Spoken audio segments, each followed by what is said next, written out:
भारत माता की जय वंदे चाइना मुर्दाबाद मुर्दाबाद मुर्दाबाद चाइना मुर्दाबाद मुर्दाबाद मुर्दाबाद चाइना मुर्दाबाद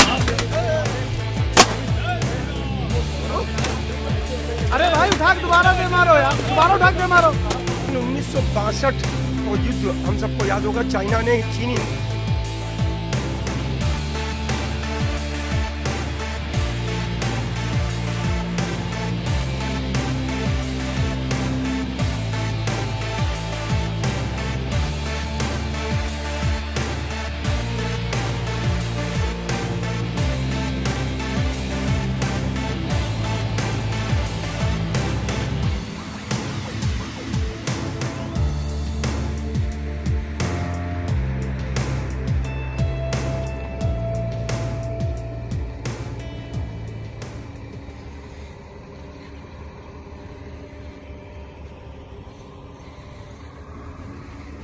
For many years, the West, in an era of hope, believed we could change the Chinese Communist Party and improve the lives of the Chinese people along the way. So we engaged. We opened ourselves to an authoritarian regime that we knew was hostile to democratic values. The Chinese Communist Party decreed an end to freedom in Hong Kong, violating a UN-registered treaty and the rights of its citizens. It's one of just many international treaties that the Chinese Communist Party is violating. General Secretary Xi has greenlighted a brutal campaign of repression against Chinese Muslims, a human rights violations on a scale we have not seen since World War II. The PLA has escalated border tensions. We see them today in India. We watch as it militarizes the South China Sea and illegally claims more territory there, threatening vital sea lanes, a promise it broke again. But the CCP isn't just a rogue actor in its own neighborhood. It impacts us all. It lied about the coronavirus, and it let spread to the rest of the world while pressuring the World Health Organization to assist in a cover-up campaign. Now hundreds of thousands of people have died and the global economy is decimated. Even now, months into the pandemic, we don't have access to a live virus, we don't have access to facilities, and information about patients in December in Wuhan remains unavailable. It's pushing disinformation and malicious cyber campaigns to undermine our governments, to drive a wedge between the United States and Europe, and is saddling developing nations with debt and dependency. You've seen this all. Everyone in this room knows that the Chinese Communist Party strong-arms nations to do business with Huawei, an arm of the CCP's surveillance state. And it's flagrantly attacking European sovereignty by buying up ports and critical infrastructure, from Greece to Valencia. We must take off the golden blinders of economic ties and see that the China challenge isn't just at the gates, it's in every capital. It's in every borough. It's in every province. I know that there's fear in Europe that the United States wants you to choose between us and China, but it's simply not the case. It's the Chinese Communist Party that's forcing this choice. The choice isn't between the United States, it's between freedom and tyranny. Look, the good news is my European friends, they're waking up to this challenge, and America is ready to stand with you. Let's speak clearly, and more importantly, let's act decisively. Let's not leave any confusion about the choice between tyranny and ago you met with the Chinese State Councillor Yang. China's news agency Xinhua put a positive spin on the meeting. What I spent a good deal of my time speaking with Yang Zhishe about was the fundamental idea that we're just watching actions. It's no longer enough to listen to what the Chinese Communist Party is saying. We can see their actions. I ticked through a few of them. Hong Kong, Tibet, Xinjiang, what they're doing in India, what they've done in the economic zones along the Philippines, Malaysia, Indonesia, Vietnam, the coercion on us. Forget what they say. If they can't rise to that level, what every democratic nation would have done in response to a virus that began in our nation, we would have participated in a global response where we shared information openly, we learned together, and we resolved the problem set together. Instead, they did what authoritarian regimes do. They disappeared doctors, they squirreled information away, and they denied the world the access it needed to respond to this virus in a way that could have reduced a lot of risk and a lot of costs. That's the nature of the conversation that we had. And recently you indicated that the United States might consider to withdraw the special status for Hong Kong. Will Hong Kong be treated like all other Chinese cities? Well, it appears that that's China's intention. It will be to the extent that the Chinese choose to treat it that way. Look, I haven't seen what happened overnight, but the Chinese Communist Party appeared intent on passing a national security law that will deny significant amount of freedoms that the Chinese Communist Party had promised to the people of Hong Kong would last 50 years. We have a responsibility to hold accountable those inside of China who failed to live up to those agreements as well. And so we are working our way through a decision-making process to determine who those decision makers were and what the appropriate mechanism is to hold them accountable. To the extent the Chinese Communist Party denies that, we're responsible to hold the relevant parties accountable. What I have begun to see over my 2.5 years as Secretary of State is the world awakening to this threat.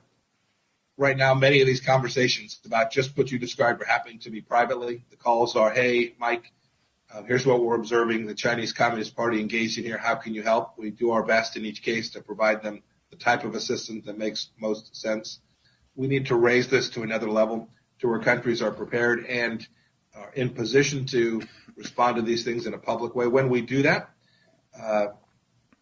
the Chinese Communist Party will be more isolated, and I hope, because my objective isn't bad things for the Chinese people. I'm here today to advise you that based on advice provided to me by our cyber experts, Australian organisations are currently being targeted by a sophisticated state-based cyber actor.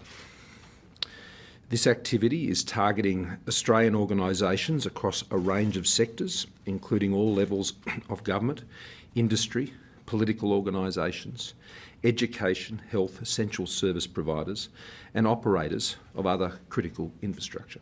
It is a sophisticated state-based cyber actor because of the scale and nature of the targeting and the tradecraft used. We work closely with all, particularly our allies and partners, when it comes to managing issues of cybersecurity threats. That is a constant topic, as you'd expect, particularly through Five Eyes Partners.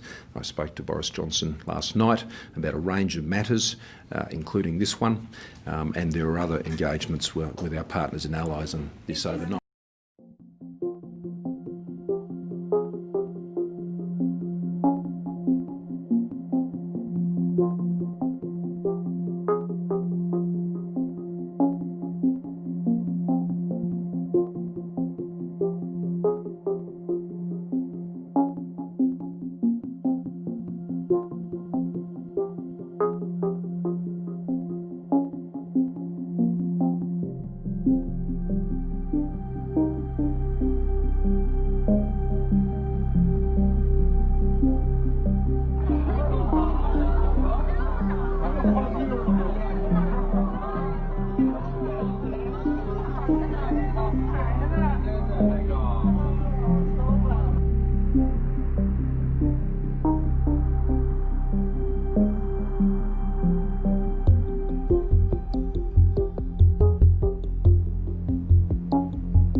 收好，现在运行正常，资金充沛。我用我市长的声号，用我的人格党性，给大家保证。 So Miles, you've been attacked relentlessly by the CCP, right? And then they're saying, oh, he's a marginal figure, etc. But you see when you actually do the analysis that a big bulk of these attacks in this misinformation campaign is targeted to you. The question the audience always has in the United States, Miles, why is the CCP so targeted you? Why is it, we got about 2 minutes before you got to go to commercial break, but in 2 minutes, why has the CCP targeted you on social media so strongly? Thank you, sir. I'm really appreciate the Stanford University and make the report. This is the only one small voice can talk the truth about me, about the whistleblower movement. I really appreciate this report, but it's not 100% true. CCP, at the last 30 years, never get one guy is talk the CCP the truth. Also, never have the one is the people is talk American with the CCP make any the black deal the truth. Before I told you and with you together talk many times, CCP have the goat, tiger, take down America. This is why CCP worry me. I was an insider before in the China. I know CCP the inside truth. I'm not the gossip. I'm not just whistleblower. I know that everything belongs. I'm insider before know many CCP the truth. That's why for 19 in the VOA I talk American voice. I will talk to Wang Qishan, HNA, all the China entrepreneur in America, make a corruption, combine a lot of American officially peoples work with the CCP, make Americans dangerous. So CCP now, Miles Guo know more the truth, more the secret, and HNA, Jack Ma, Bernard Wu, and in America, how many spy system, and now how many American people work with Miles, Miles, we're going to take a short commercial break. We'll return in a couple of minutes with Miles Guo and the rest of the War Room team. CCP's War Against America. 高呼消滅中共嘅中國球星，前國足主將郝海東反共因由。23分鐘的時候，郝海東破門得分，這也是在這個賽季他們攻入的第6個球。中國足球名將郝海東10歲就入選解放軍81少足隊，92至04年嘅國家隊生涯入面攻入41球，係至今入球最多嘅紀錄。當選過足球先生，退役之後做教練，一代球星，本應享受緊名成利就嘅人生。中國共產黨的非法。但今年6四，呢個身在西班牙海邊一棟別墅嘅前國腳，突然喺網上宣讀新中國聯邦宣言。消滅中共是正義的需要，其在中國的集權統治已發展為徹底的反人類暴行。現任太太中國羽毛球前一姐葉超穎都現身支持。世界杯出現萬眾歡呼，但是都不如我今天，我認為我們倆今天就是最高的榮譽，最大的榮耀，可以為新中國聯邦讀這份宣言。唔止喺海外掀起輿論，消息仲突破中共防火長城，湧入內地，個個都想問點解呢兩位中國體壇巨星會突然高調反共呢？上星期我哋透過視像對話專訪佢哋之後，發現呢個諗法原來係咁多年嚟逐啲喺佢心中累積起嚟。我今天可以告訴大家，不是說郝海東忽然心血來潮，我認為整個的足球生涯，而且對人的這種天賦人權、對人性的尊嚴、對個性的發揮是一種踐踏。就是在這種的體制裡面，我認為它是對人性、對人基本的權利的不尊重，所以我會有2020年的這次6四的是新中國聯邦的宣言，我要站出來來發自我內心的對世界以及對共產黨的這種體制的不認可。兩夫婦效力國家咁多年，經歷過中國體壇入邊各種唔公平嘅事，睇清中共操控之下嘅黑暗。因為共產黨統治底下奴役的所有的人給人的就是錢至上，全都是為了一己私利，包括他們的政績工程，就像金牌，他們所有的這些能得金牌，什麼都可以幹，對吧？得不了你就是狗屎，而且這波人完了你就換，只要能得金牌，可以讓球，可以潛規則，可以打假球，可以賄賂裁判，可以弄虛作假，可以所有的一切，是吧？中國足球是中國社會的縮影，這就是為什麼我一定要站出來揭露共產黨的虛偽跟虛假的原因。